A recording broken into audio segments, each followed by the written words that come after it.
Hello friends. तो आप सबका स्वागत है इस NMMS एग्ज़ाम के answer and solution video series के थर्ड पार्ट में। तो इससे पहले भी मैं 2 वीडियोस बना चुका हूँ। होप आप सब ने वो देख ली होंगी। तो इस वीडियो में मैं कुछ और क्वेश्चन कवर करने के लिए जा रहा हूँ। तो हमारे पास ये 100 क्वेश्चन है। इसमें हमारे पास पूछा हुआ है कि जो नेपथलीन बॉल्स होती हैं, जिसको कि हम इंसेक्ट को रिपेल करने के लिए, इनको दूर भगाने के लिए यूज़ करते हैं, तो बॉल्स किस चीज़ से बनाई जाती हैं। इसका आंसर मेरे अनुसार होना चाहिए थर्ड ऑप्शन, कोल तार। मेरे अनुसार इसका कोल तार ऑप्शन होना चाहिए, थर्ड ऑप्शन। तो हम 103 क्वेश्चन पर इसको हम डिस्कस करते हैं। इसमें पूछा गया है a graph that display data that changes continuously. यहाँ पर ये टाइपिंग मिस्टेक है। That changes continuously over periods of time is called. 4 option हमारे पास दिए गए हैं। पहला ऑप्शन है हमारे पास बार ग्राफ। तो बार ग्राफ इसका सही ऑप्शन नहीं है, क्योंकि वो सिर्फ वेरिएबल्स को रिप्रेजेंट करता है। पाई चार्ट भी इसका सही ऑप्शन नहीं है। पाई चार्ट तो इस तरह का होता है, जैसे मैं आपको नीचे दिखाता हूँ।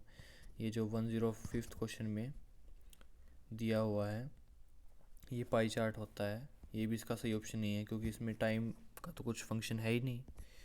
और जो हमारे पास थर्ड ऑप्शन है हिस्टोग्राफ, ये भी सेम बार ग्राफ की तरह होता है, तो ये भी इसका आंसर नहीं है। इसका सही ऑप्शन है फोर्थ, लाइन ग्राफ।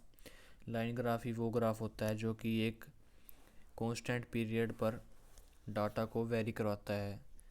अगर मान लो टाइम के साथ डाटा वेरी हो रहा है, तो हम लाइन ग्राफ को यूज़ करेंगे उसको रिप्रेजेंट करने के लिए। वीडियो के लास्ट में मैं आप सबको इनका इमेज भी दिखाऊंगा, जिससे आपको और क्लियर होगा। तो ये 104 क्वेश्चन पर पहुंच गए हैं। और इसमें पूछा गया है जो कॉपर वेसल होते हैं, उनको अगर हम काफ़ी देर के लिए नम हवा में रख देते हैं, तो उनके ऊपर एक ग्रीन कलर की कोटिंग आ जाती है। ग्रीन कलर की एक परत सी आ जाती है उनके ऊपर। तो वो ग्रीन कलर की कोटिंग किस चीज़ की बनी होती है, ये हमसे पूछा गया है। तो वो सब कुछ रिएक्शन की वजह से होता है, कॉपर की और वाटर वेपर्स साथ में ऑक्सीजन, इन सब की जब रिएक्शन होती है, तो उससे हमारे पास बनता है hydroxide and carbonates of copper. तो उसकी वजह से वो ग्रीन कलर आता है। तो इसका सही ऑप्शन हमारे पास होगा सेकंड ऑप्शन। नेक्स्ट क्वेश्चन की तरफ हम बढ़ते हैं। 105 क्वेश्चन। इसमें हमसे पूछा गया है कि जो ये पाई ग्राफ दिया हुआ है, हमें पाई चार्ट कह सकते हैं, इसमें 3 सेक्शन बने हुए हैं, ए बी सी। इसमें पूछा गया है जो सेंटर एंगल होता है, सेंट्रल एंगल होता है, जो ये एक सेक्टर बनाता है सेंटर पर। तो इसमें सेक्टर बी और सेक्टर सी के सेंट्रल एंगल का डिफरेंस पूछा गया है। तो इसका सही आंसर आएगा फर्स्ट ऑप्शन, 36 डिग्री। इसका भी मैं सॉल्यूशन आपको, डिटेल्ड सॉल्यूशन आगे जो मैंने सोल्व किया है वो आपको दिखाऊंगा। इसमें बेसिकली जो कॉन्सेप्ट यूज़ होता है वो है कि पूरे एक पाई ग्राफ का एंगल होगा 360। एक सर्कल का एंगल जो होता है 360 बाय डिफ़ॉल्ट। तो उसमें अगर हमें किसी सेक्टर का एंगल निकालना है, तो हम पहले 1 डिग्री का एंगल निकालते हैं कि 1% के करस्पॉन्डिंग कितना एंगल होगा। फिर उसको जितना परसेंट एरिया एक सेक्टर ने कवर किया है, उस परसेंटेज से मल्टीप्लाई कर देते हैं, तो उस सेक्टर का एरिया जाता है। तो यहाँ पर बी और सी का सेक्टर एरिया का निकाल कर उन दोनों को सब्सट्रैक्ट कर देंगे। आगे मैं आपको दिखाता हूँ। ये देखिए, इसमें हमारे पास जो ये मैंने 4 ग्राफ दिखाए हुए हैं, ये इसमें जो फर्स्ट ग्राफ है सबसे ऊपर वाला, वो तो है बार ग्राफ। इसमें मान लो ये मैंने 4 स्ट्रिप्स ली हुई हैं। इनको आप कोई भी वेरिएबल मान सकते हो, जैसे कि एक क्लास में कितने, मान लो फर्स्ट जो वेरिएबल है कितने बॉयज़ हैं, या फिर कितने ऐसे स्टूडेंट्स हैं जिनका ए ग्रेड आया है, बी ग्रेड आया है, तो उस टाइप के डाटा के लिए हम बार ग्राफ यूज़ करते हैं। जो सेकंड नंबर पे मैंने आपको ग्राफ दिखाया है वो है हिस्टोग्राम। हिस्टोग्राफ में हम उस वेरिएबल को यूज़ करते हैं जिसमें हमें कोई रेंज दिखानी हो।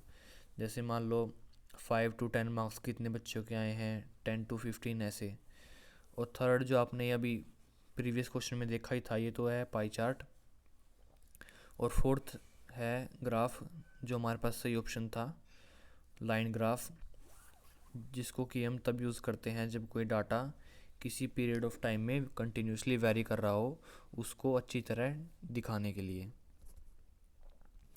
ये वो रिएक्शन है जो आपके कॉपर वाले क्वेश्चन में रोल प्ले कर रही थी।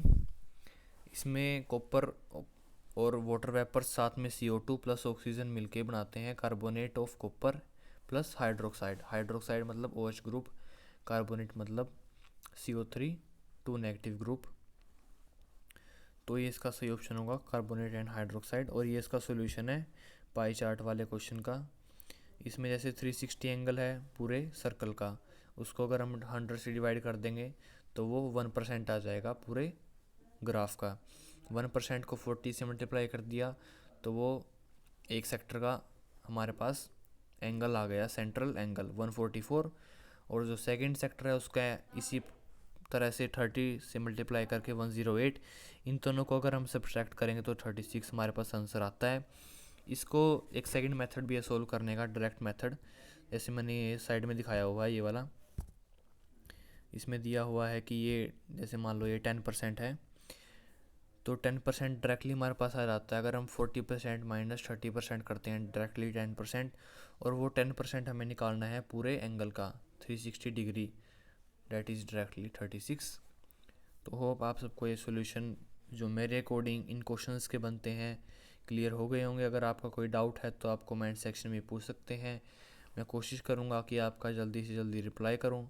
आगे भी मैं बहुत सारे क्वेश्चंस की वीडियो डालूँगा, तो इसलिए लाइक करिए वीडियो को और सब्सक्राइब भी करिए चैनल को। Thank you guys.